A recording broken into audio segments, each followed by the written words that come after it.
Bismillahirrahmanirrahim. Untuk kali ini saya ingin menyampaikan tentang mekanisme pemeriksaan perkara di pengadilan agama. Terkait dengan mekanisme pemeriksaan perkara perdata ya tentunya di pengadilan agama, itu ada beberapa tahapan-tahapan yang harus dilalui ketika ada pihak yang mengajukan gugatan, baik gugatan itu berupa perkara perceraian ataupun perkara waris atau perkara-perkara perdata yang lain. Untuk tahapan ataupun mekanisme pemeriksaan perkara perdata di pengadilan agama, tadi sudah saya sampaikan ada beberapa tahap. Untuk tahap yang pertama adalah tahap perdamaian. Kemudian tahap yang kedua yaitu pembacaan gugatan. Tahapan yang ketiga atau sidang yang ketiga adalah jawaban yang dilakukan oleh tergugat ya. Jawaban atas gugatan yang diajukan oleh penggugat.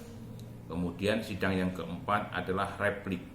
Replik itu artinya respon dari penggugat atas jawaban yang dibuat oleh tergugat. Setelah sidang replik, kemudian sidang berikutnya yaitu duplik. Duplik itu artinya respon dari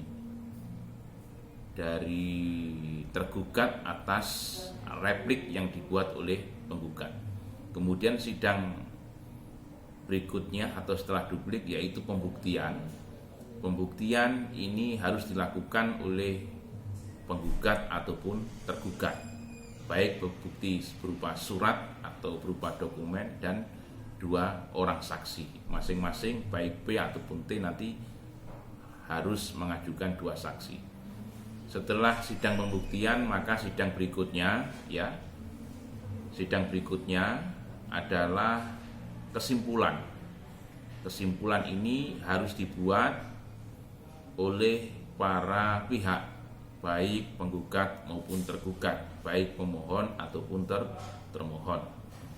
Jadi mulai sidang dari awal sampai akhir pemeriksaan saksi itu ya, itu harus disimpulkan.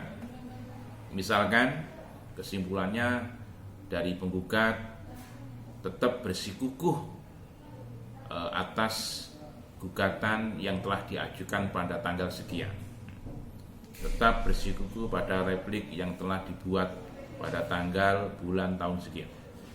Itu contoh kesimpulan. Dan keterangan saksi juga harus disimpulkan, baik saksi dari penggugat ataupun dari tergugat. Setelah itu kemudian sidang berikutnya adalah musyawarah majelis, disebut juga dengan MM. Ini biasanya ditunda sampai 2 minggu. Kemudian sidang lanjutnya yaitu hasil dari musyawarah majelis adalah putusan terkait dengan perkara yang diajukan oleh penggugat. Apakah dalam putusan itu nanti gugatan itu dikabulkan atau ditolak, tergantung apakah di dalam gugatan itu ada cacat formil atau tidak kan. Itu nanti menentukan apakah gugatan itu diterima atau ditolak. Seperti itu ya. Setelah putusan maka lanjutnya adalah ada semacam upaya hukum, dan upaya hukum itu ada upaya hukum yang biasa, ada upaya hukum yang luar biasa. Kalau upaya hukum yang biasa di sana ada verzet ya ataupun perlawanan karena ada putusan tanpa dihadiri oleh pihak lawan ataupun tanpa dihadiri oleh pihak T tergugat, maka nanti putusannya first take. Setelah upaya hukum first ada lagi upaya hukum banding ya. Kalau misalkan tidak puas terhadap putusan pengadilan maka boleh banding. Dan upaya hukum biasa yang berikutnya yaitu kasasi. Kemudian terkait dengan upaya hukum yang luar biasa, ada upaya hukum luar biasa itu ada dua, ada upaya hukum karena untuk kepentingan hukum dan ada upaya hukum peninjauan kembali. Upaya hukum yang luar biasa yang nomor 2 adalah peninjauan kembali. Seperti itu ya. Jadi yang saya sampaikan ini terkait dengan mekanisme pemeriksaan perkara perdata dan tahapan-tahapan ini ketika nanti teman-teman ataupun para peserta praktek peradilan agama di Kota Kediri, yang saya sampaikan ini bisa buat modal ketika nanti sampai praktek dan terapkan apakah betul tahapan-tahapan yang saya sampaikan ini sesuai dengan prakteknya ya, walaupun toh teori ya, artinya bisa buat pedoman ketika sampai mengikuti persidangan atau selama praktek di pengadilan agama, di tempat mitra kerja ataupun tempat praktek, yaitu di Pengadilan Agama Kota Kediri. Kemudian untuk yang paling penting, nanti setelah jenengan praktek di pengadilan ya, maka setelah itu ada laporan ya, baik kelompok ataupun individu. Untuk yang kelompok, untuk metode pembuatan laporan itu ada di dalam buku pedoman yang sudah saya buat ya. Mulai bab 1 terkait dengan pendahuluan, bab 2 mengenai tentang profil peradilan agama ya.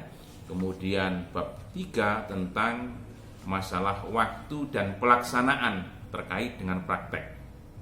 Di dalam buku sudah kami jelaskan secara detail.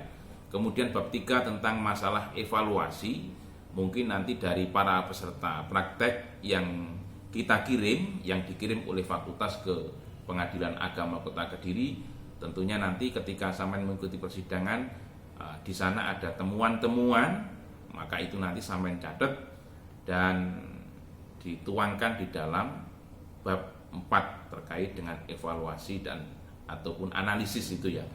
Kemudian bab yang kelima tentang penutup atau kesimpulan. Yang berikutnya adalah lampiran-lampiran. Lampiran nanti bisa diisi dengan jenengan foto-foto ketika jenengan praktek di sana. Nah, itu ya, lampiran-lampiran harus diisi berupa foto-foto ketika jenengan action di sana.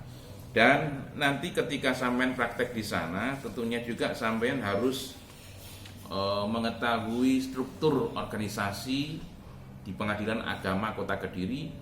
Selain itu juga nanti sampean harus mengetahui alur ya ataupun layout ya, mulai pendaftaran awal sampai mendapatkan nomor perkara ya, terkait dengan administrasi ataupun teknik administrasi. Tidak hanya mengikuti persidangan tapi juga harus paham terkait dengan administrasi berperkara di Pengadilan Agama Kota Kediri. Seperti itu ya.